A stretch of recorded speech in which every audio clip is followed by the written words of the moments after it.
Fernando Angarita Carvajal, vicepresidente del Círculo de Periodistas de Envigado y también presidente de la seccional Antioquia de la Asociación de Periodistas Independientes de Colombia. Bueno, bienvenido a Clicracia, el poder de la información a un clic, la democracia en la información, formación para la democracia. Bienvenido. Gracias, Roger Vélez, y gracias también a todo su equipo de trabajo, los periodistas Germán Mendoza y Javier Arboleda. Gracias por a esta importante invitación. Como lo dijo, soy abogado y también soy periodista. Y estamos aquí precisamente también siguiéndolos y escuchándolos a través del canal CO. Muy bien, el canal.co. Haga un favor, bregue a bajar mientras Oscar Mario me está... bueno, ya ahí está muy bien. Eso es. Quedó mejor encuadrada la imagen de Hernando Angarita. Este es Clicracia y ese parte de Hernando le cuento de un canal digital que se llama canal.co. Entonces también vamos por Cable Plus del Oriente. Por supuesto vamos por Facebook, por YouTube y estamos haciendo parte del ecosistema digital. Hernando Angarita, precisamente como abogado y periodista, ayer precisamente eso pensaba yo no sabía que usted era abogado y entonces yo lo veía, pero ¿por qué Hernando ayer en la celebración del Día del Periodista que lideró el Círculo de Periodistas de Envigado, del cual es vicepresidente usted, usted hizo una presentación acerca de la necesidad de recuperar los derechos, de reivindicar los derechos de los pensionados. A propósito de una expresión que aquí utilizamos mucho, voy a utilizarla con usted nuevamente, tiene que ver con las pensiones cuyo incremento suben por escalas, unas escalas además muy maltrechas, muy estrechas, y al otro lado el salario mínimo sube por un ascensor. También sube el costo de la vida por un ascensor, mientras las pensiones y el incremento van por escaleras. ¿A qué nos referimos a esto? ¿Por qué nos referimos a esto? Porque según Fernando Angarita hay que hacer algo, y ya lo está haciendo legalmente, para que esos derechos pensionales sean recuperados. O sea que, por un lado, la mesada 14 vuelva a ser parte de los bolsillos de los pensionados, pero al mismo tiempo de que el incremento de las pensiones sea igual o cercano al incremento del salario mínimo. Háganos el favor y nos cuenta más al respecto, Hernando. Gracias, Roger, y gracias por las imágenes de ayuda que ha tenido en el día de hoy. Voy a hablar de dos artículos muy importantes de la Ley 100. Se trata del artículo 142 de la Ley 100 y el artículo 14.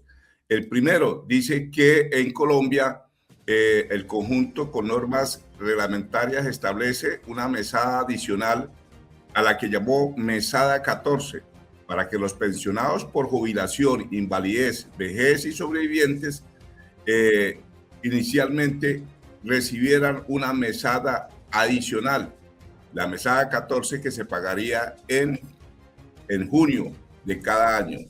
Igualmente, el artículo 14 de esta misma ley habla que se haría un reajuste anual de las pensiones de vejez, invalidez y sobrevivientes en Colombia para mantener, oígase bien, para mantener el poder adquisitivo constante, y que por lo tanto el aumento se realiza cada 1 de enero conforme a la variación del IPC, ¿sí? Garantizando que las mesadas no pierdan dicho valor. En cuanto a lo primero, la mesada 14, hoy por hoy estamos impulsando un movimiento que se llama el Movimiento por la Mesada 14 en el país, porque ese artículo 142 que crea la mesada 14 estableció una mesada para todos los pensionados del sistema de seguridad social y también para la fuerza pública, y hoy por hoy lo tienen los docentes, lo tienen a través del decreto 144 del 2026, sancionado recientemente por el presidente de la República, y también la mesada 14 la reciben la fuerza pública. En ese se abre una brecha porque a partir del acto legislativo 01 del 2005 se eliminó esta mesada 14 con el argumento de una desigualdad, un detrimento fiscal.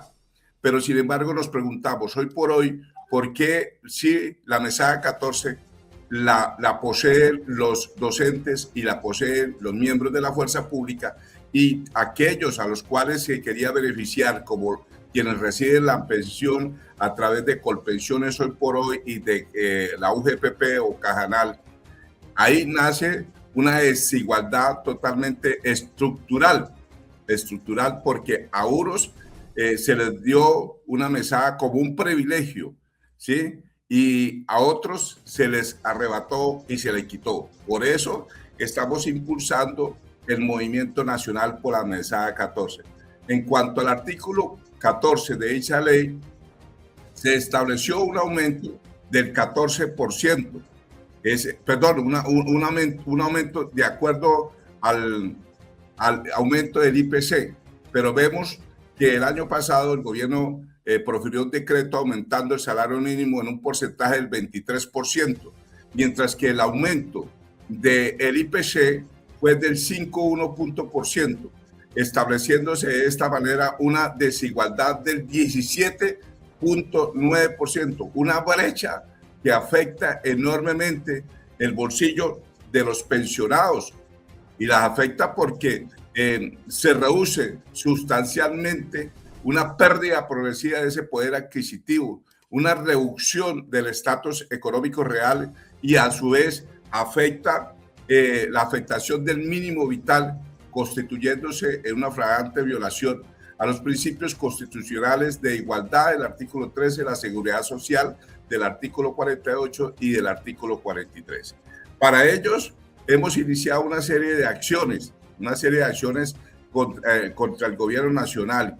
En primer lugar, se hizo una petición a la Presidencia de la República, al Ministerio de Hacienda, al Ministerio de Trabajo y también a Colpensiones. Además, se están iniciando demandas de inconstitucionalidad radicadas ante la Corte Constitucional para que realmente se valoren y se respeten esos derechos adquiridos por parte de los pensionados del sistema de seguridad social integral.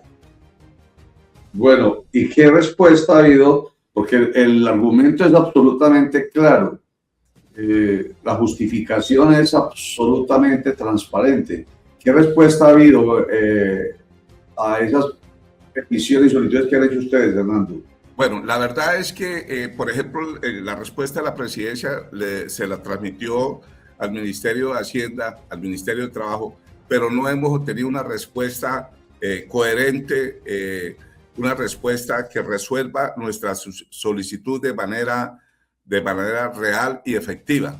Y en cuanto a la Corte Constitucional, apenas se están radicando y obviamente se está estudiando estas demandas de inconstitucionalidad para ellos tomar una decisión. La idea es que a través de estas peticiones que se hacen administrativas, a través de las tutelas que se están iniciando, a través de las demandas de inconstitucionalidad, la Corte Constitucional pueda entrar a revisar y resolver de fondo ante la andanada de tutelas que se vienen en el país y de demandas inconstitucionales que la obligue a estudiar con profundidad esta petición.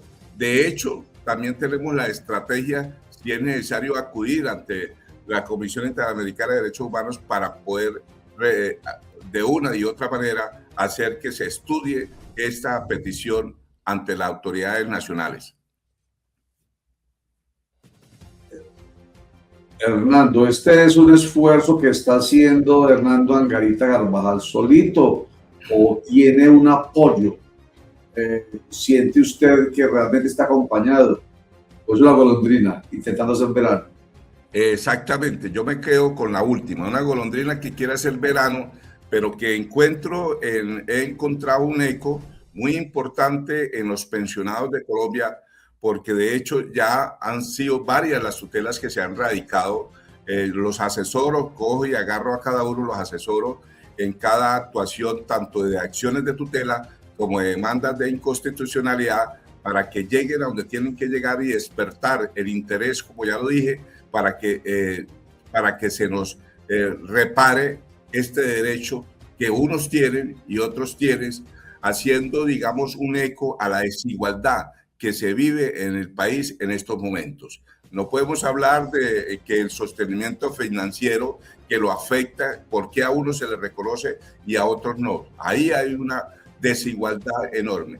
Esa es la respuesta que he recibido de estos pensionados que quieren que se les restablezca su derecho, y por eso sí, estoy solo al frente de este movimiento que yo he impulsado y que lo he llamado Movimiento por la Defensa de la Mesada 14 para los pensionados del sistema de pensiones a nivel general.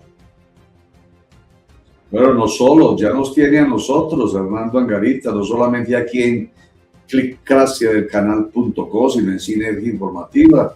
Por supuesto, a través nuestro habrá quien más lo acompañe, porque es que usted lo ha dicho, tiene que ver esto con un derecho fundamental que es el de la igualdad. Empecemos por ahí, no más ese, para no mencionar los otros que están por fuera de los fundamentales. Ah, no, mentiras, los fundamentales van hasta el no sé qué es abogado para la 53. Hasta el 53. Sí, y hay otros conexos.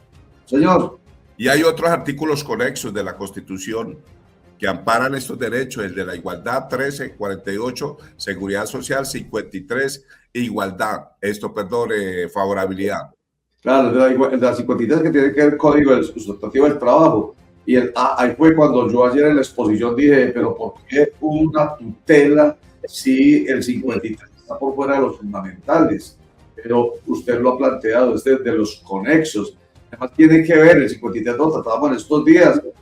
Recuerde usted que lo a colación, el artículo 53 de la Constitución, hablando precisamente del salario mínimo vital móvil.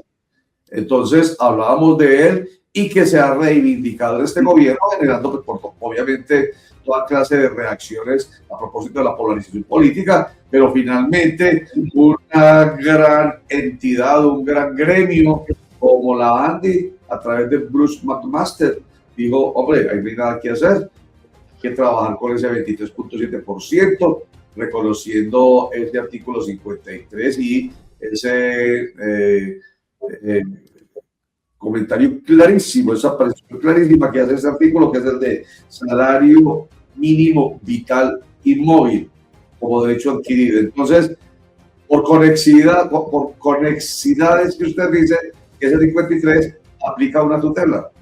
Sí, señor, así es. Además está el salario, el mínimo vital, como usted lo acaba de decir. Exactamente, porque es que no podemos, hay una incongruencia en el lenguaje que se utiliza hoy cuando se garantiza un mínimo vital, pero a los pensionados no se le hace justicia.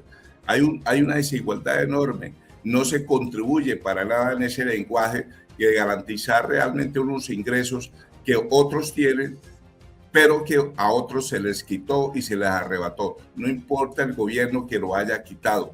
Sí, porque ese desaparece la mesada 14 en el acto legislativo 01 del 2005. Se trata es de recuperar y restablecer ese derecho hoy por hoy. Si estamos en un gobierno progresista, ¿por qué no se ha reconocido este derecho cuando existe un mundo de acciones de tutela, de demandas de inconstitucionalidad que están reclamando este derecho que se le fue quitado o arrebatado a dichos pensionados? Hernando, buen día, cordial saludo, qué bueno tenerlo aquí en Clickracia, el poder de la información audible. Sin embargo, Hernando, hay un asunto interesante que creo que planteando desde muchas ópticas no se le ha reconocido a este incremento en relación con las pensiones, porque muchas personas estaban muy cerquitica del salario mínimo, no ganaban el salario mínimo, sino un poquitico más. Con este incremento, se les tuvo que ajustar el salario mínimo y quedaron ganando mucho más de lo que ellos estaban ganando, con un aliciente, una arandela adicional, y era que antes, como ganaban un poquito más, se les descontaba el 10% por salud. Ahora, como ya se ajusta el salario mínimo, solamente se les descuenta el 4%, es decir, ellos de alguna manera ganaron de una forma muy directa con este incremento, y ese incremento afectó de manera positiva en ese orden de ideas a muchas personas, que eso es de alguna forma lo que muchos pensionados han venido reclamando, ya que he venido expresando que este incremento, pese a muchas otras que se han hecho y a muchas otras versiones y posiciones, a ellos sí los favoreció. Entonces, digamos que no todo es malo en este asunto. ¿Usted cómo lo ve? No, desde luego que sí, pero obviamente que muchos de esos, de los que usted enumera, no se les ha reconocido la mesada 14. Eso es ¿Sí? verdad. A muchos de ellos no se les ha reconocido. Además, que el reajuste debe ser general, no solamente para las pensiones que recibían un salario mínimo, sino que aquellas que recibían por lo menos 1.5 salarios mínimos o 2 salarios mínimos, se haga ese reconocimiento tanto de la mesada 14 como el reajuste con el porcentaje que aumenta el salario mínimo en el país. Por un lado, es más favorable. Por otro lado, garantiza realmente la igualdad y el mínimo vital para las personas que no han recibido este derecho.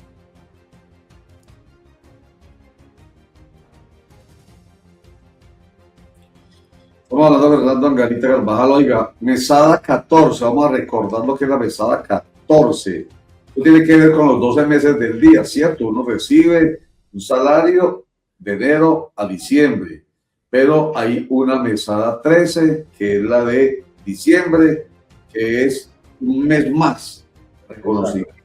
Pero la 14 es, Hernando, la que debería ser.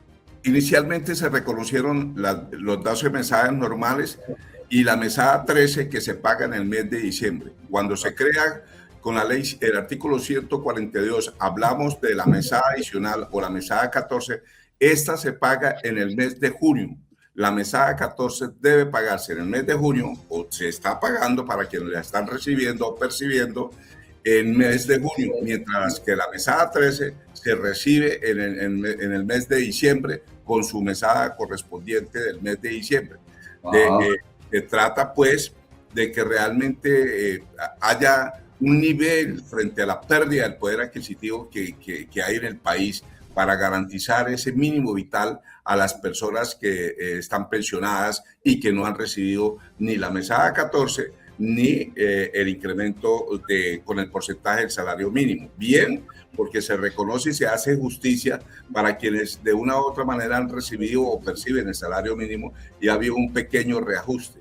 Pero si uno lo analiza desde estos puntos de vista, aún sigue siendo afectados porque no están recibiendo dicha mesada 14, que ya lo dije, en el mes de junio se paga. Y el valor de dicha mesada 14 es el equivalente al mismo valor que recibe de la mesada. ¿Sí? Si recibe, por decir, 1,5 millones de pesos en el mes de mesada, en junio, que es la mesada 14, recibiría 3 millones de pesos, es decir, la otra mesada adicional. Lo mismo ocurre en el mes de diciembre, recibe la mesada 13, que se recibe con la mesada normal, serían los otros 3 millones de pesos, por decir algo. Hernando, volviendo sobre el tema de cómo se calcula el incremento del salario mínimo y cómo las mesadas de los pensionados, solo para un poquito de claridad y para saber usted qué opina del tema, pues porque se dice que el salario mínimo para los trabajadores es porque se aplica la productividad y el impacto en el mercado laboral, es decir, estas personas están produciendo.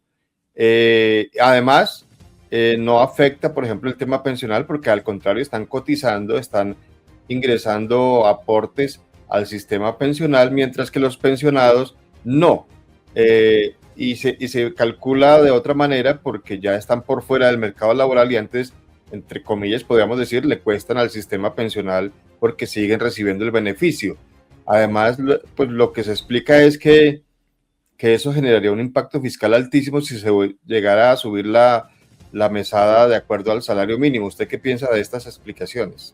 No, la verdad es que no comparto esas apreciaciones de que se hablan porque un pensionado ha venido aportando durante toda su vida, durante más de 20, 25, 30 y hasta 38 años, haciéndole aportes al sistema de seguridad social, donde un sistema en el que ayudan precisamente a otros que no reciben pensión para que la estén disfrutando en el futuro, mientras que los que aportan al sistema de seguridad es la fuerza activa, la fuerza trabajadora, lo están iniciando y apenas están iniciando, llevarán 1, 2, 3, 5, 10 años, pero no se compara con lo que realmente aportaron los pensionados en el país. Entonces no podemos hablar tampoco de un desequilibrio financiero o fiscal, porque es la pregunta que nos hago. ¿Habrá desequilibrio cuando se le reconocen a los pensionados, a los docentes, se les reconoce? Y ustedes saben muy bien que los ingresos de los docentes no es que sean muy buenos, pero comparados con aquellos que reciben el salario mínimo vital, pues realmente hay una brecha muy grande y ellos están recibiendo la mesada 14. Lo mismo desde la fuerza pública, quienes reciben unos ingresos que están mucho más por encima de un salario mínimo. Por lo tanto, no podríamos hablar de un desequilibrio fiscal cuando ya se le reconocen a unos y a otros no. Y además vienen aportando. Los pensionados continúan haciendo aportes. Tan solo en este año se han iniciado reducciones de un 4% de aportes para la salud, pero ellos lo venían haciendo igualmente con el 12.5% desde antes del año 2025, es decir, siempre se ha pagado aportes a la seguridad social y lo mismo lo hacen los trabajadores y que están en una fuerza activa, pero ahí no habría ningún desequilibrio y no se podemos hablar de eso porque es incompatible, vuelvo, repito, un lenguaje de esos que utiliza el gobierno cuando a uno se le reconoce cuyos ingresos están por encima de lo normal que los que están en el sistema de seguridad social. Recordemos cómo en su mayoría quienes están en el sistema general son los trabajadores del sector privado en su mayoría, porque fue creado el Seguro Social precisamente para eso inicialmente y luego con las reformas que nace Colpensiones o continúan los trabajadores del sistema privado en su mayoría a Colpensiones. Hoy por hoy, pues ya llegaron los que estaban algunos servidores públicos o trabajadores oficiales, pero todos aportan al sistema. Hernando, ¿por qué no nos recuerda, por favor, quién hoy en Colombia recibe la mesada 14? Porque usted habló del magisterio, pero entiendo que apenas un proyecto que está en curso de acto legislativo y se ha aprobado solamente 4. Faltarían otros 4, pero ya va en curso. Hoy, ¿quiénes reciben la mesada 14? No, el decreto 144 del 2026 fue firmado el 9 de febrero del año 2026 por el gobierno nacional, el presidente de la República. Ese decreto, si lo miramos, el decreto 144 del 2026, reconoce la mesada 14 para el magisterio. Ya se hicieron los debates. Esa mesada 14 para el magisterio se empieza a pagar desde el año 2026, es decir, que ya la recibirían en junio de este año. Decreto 144 del 2026 del 9 de febrero. Bueno, yo digo, me acuerdo exactamente de la fecha de ese decreto porque es precisamente, nace el 9 de febrero, Día del Periodista, y es el día de mis cumpleaños. Entonces, yo recibo con buen agrado que el gobierno le haya hecho ese reconocimiento al magisterio, porque no es que en esta lucha de la mesada 14 para los sistemas de seguridad social es que esté contrariando la voluntad de reconocer esa mesada al magisterio o a la fuerza pública. No, la fuerza pública ya la venía recibiendo desde antes del año 2025 y solo el magisterio, después de lo que usted acaba de decir, de esos debates en la Cámara de Representantes y el Senado, se logra concretar. De hecho, el gobierno lo hace a través del decreto 144 del 2026, 9 de febrero. Oiga, a propósito del 9 de febrero, a propósito del Día del Periodista, le voy a hacer una pregunta anacrónica y vamos a ver si entonces queda clara el calificativo de anacrónico. Y yo creo que sí, porque ya nosotros los periodistas no tenemos unos privilegios que teníamos como profesionales con la Ley 51 de 1975, privilegios o estatus que se perdió en 1998, si mal no estoy, después de que la jurisprudencia del ex magistrado Carlos Gaviria Díaz terminó o acabó con la Ley 51 del 75 y los privilegios entre comillas, porque estamos hablando de magisterio y privilegios. Esa mesada 14 de alguna manera es un reconocimiento especial que los privilegia. No es que estemos, digamos, comparándonos ni estemos en contra de ello. No, déjeme decirlo mejor de esta manera. Un reconocimiento que los privilegia por la labor que ellos desempeñan, lo mismo que para la fuerza pública. Para los periodistas había ese tipo de privilegios por la función que desempeñamos y seguimos desempeñando, pero que hay que además relacionada con los riesgos y con las características especiales de nuestra labor. Periodistas enseñados a trabajar no 8 horas, sino 24 horas, porque somos periodistas. En fin, entonces viene anacrónica la pregunta porque todo esto ya se perdió, pero hay mucha dificultad de recuperar algún tipo de privilegio para los periodistas hoy en día. Hernando Angarita, por ejemplo, una mesada como esa, la 14.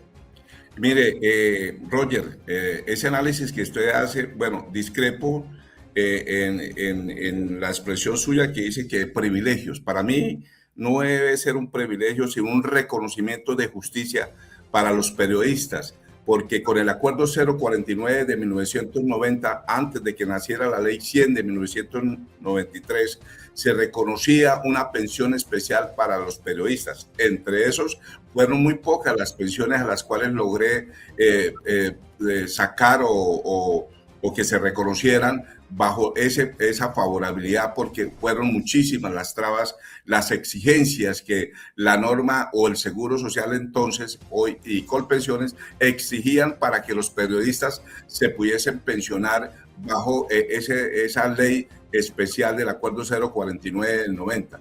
Es decir, la Ley 51 de 1975 crea la profesionalidad del periodismo y luego posteriormente con la ponencia del magistrado Gregorio Hernández, si no estoy mal, se elimina y quedan de ser una profesión para convertirse en un oficio de mera liberalidad. Entonces, ¿qué pasa? Hoy he estado en los escenarios políticos, escenarios, conferencias en los que debemos sí propugnar por una pensión o que se restablezca una pensión para los periodistas, garantizándole el riesgo especial de periodista, porque realmente los periodistas ejercemos funciones, de hecho, hasta yo he sido amenazado, he sido desplazado precisamente por eso, porque quienes defendemos la verdad y trabajamos en función de la verdad, combatimos la corrupción y todo aquello que se aparta de un sentido de la verdad, de los más necesitados, de los más desprotegidos, pues entonces vienen las mafias y amenazan a los periodistas. De hecho, ustedes conocen las estadísticas de asesinatos de los periodistas que entran a defender la verdad. Entonces hay que crear y le he dicho a la clase política, una ley especial de riesgo, que establezca el riesgo especial para los periodistas, no como un privilegio, sino como una justicia social para quienes defienden la verdad y enfocamos la información y la comunicación a través de la verdad.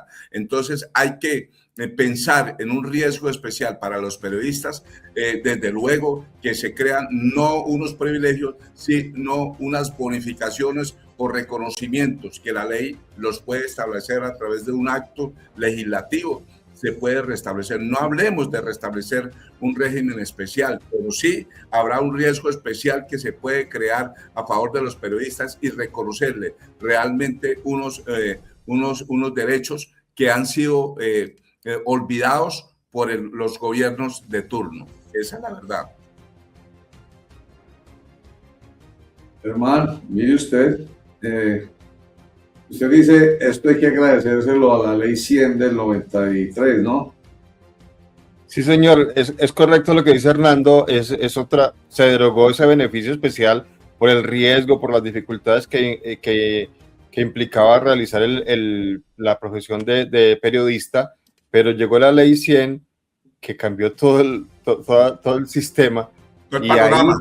todo el panorama, y ahí se derogó precisamente ese régimen especial que teníamos los periodistas, solo quienes alcanzaron a ser cobijados por ese régimen antes de la ley 100, pues se pudieron beneficiar, pero de ahí para adelante todos nosotros, cero, Hernando.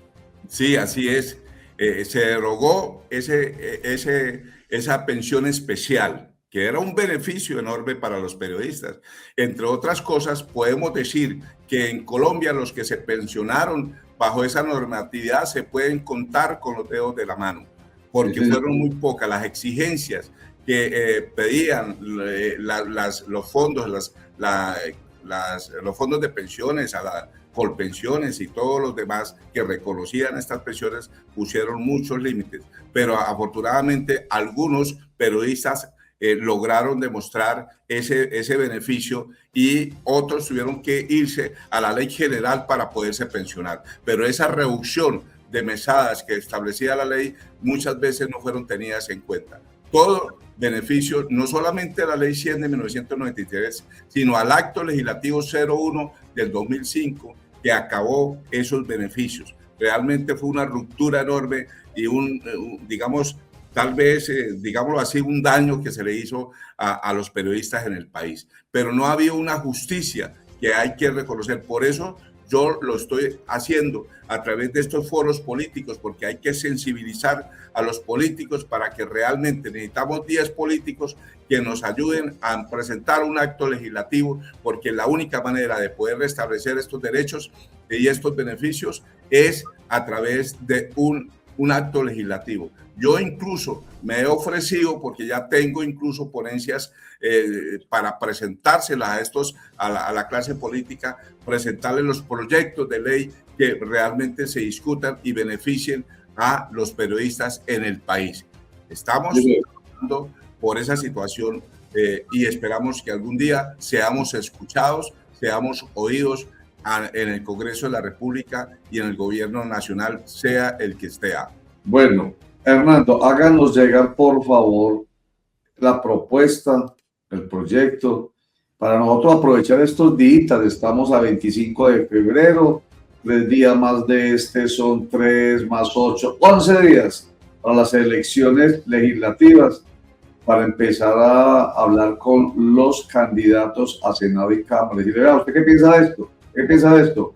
Vamos a escuchar lo que piensan hoy candidatos a Senado y Cámara al respecto y a ver quién se compromete. Esta es la oportunidad. Es más, como todo, lo damos por la última hora. Pero es que yo no había escuchado estos días, vi por ahí en un grupo X, no voy a decir cuál, alguien que estaba también defendiendo los derechos de los pensionados a propósito del incremento y de la mesada 14. Pregunté quién me da este dato, Mutis, en el foro, pero ayer lo escuché a usted, dije, es la oportunidad de hacerle bulla a este tema en justicia. Hernando Angarita, gracias. Señor, comentario final. Roger, si gustas, para cualquier información o comunicación podría compartir mi número de celulares, mi WhatsApp. Sí. Alguien estaría interesado, no sé qué digan ustedes, y con el debido respeto de Clickracia y de todos los demás compañeros, usted, de Germán Mendoza y Javier Arboleda, gracias por escucharnos y gracias por esta oportunidad, porque cuando terminé ayer la reunión muchos me decían, es que hay cosas que los pensionados desconocen, el pueblo de Colombia desconoce, claro, y esto hay que difundirlo. Y qué claro, mejor que los medios. Ustedes están haciendo un trabajo muy importante, una labor de beneficio para estas personas, y eso hay que agradecerlo, porque nadie se preocupa de dejarle un tiempo a uno para poder uno decir y transmitir estas necesidades, estas posibles soluciones a los problemas. En cuanto a lo que usted dice, sí hay que hacer un lobby con los congresistas, porque, pero realmente congresistas que quieran colaborar. No es que cuando lleguen allá se olviden de esto y no nos apoyen. No, esto hay que crear. Es un riesgo. Es un riesgo. Usted conoce a muchos políticos, que no todos. Es un riesgo, pero por lo menos escuchémoslos y hagámosle ruido. Por supuesto, sí, en la campaña que vamos a hacer en ese sentido, vamos a poner también su número de teléfono para el que quiera los llame y hacer o lograr el apoyo necesario. Hernando, muchísimas gracias por estar con nosotros.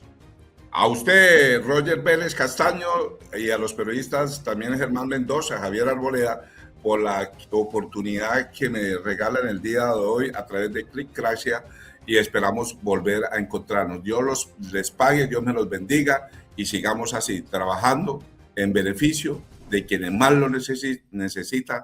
Como decía Kapuscinski, ¿no? Hay que estar al lado de los que necesitan, de los pobres, de los más necesitados. Ahí es donde debe estar la esencia de la verdad y del periodismo.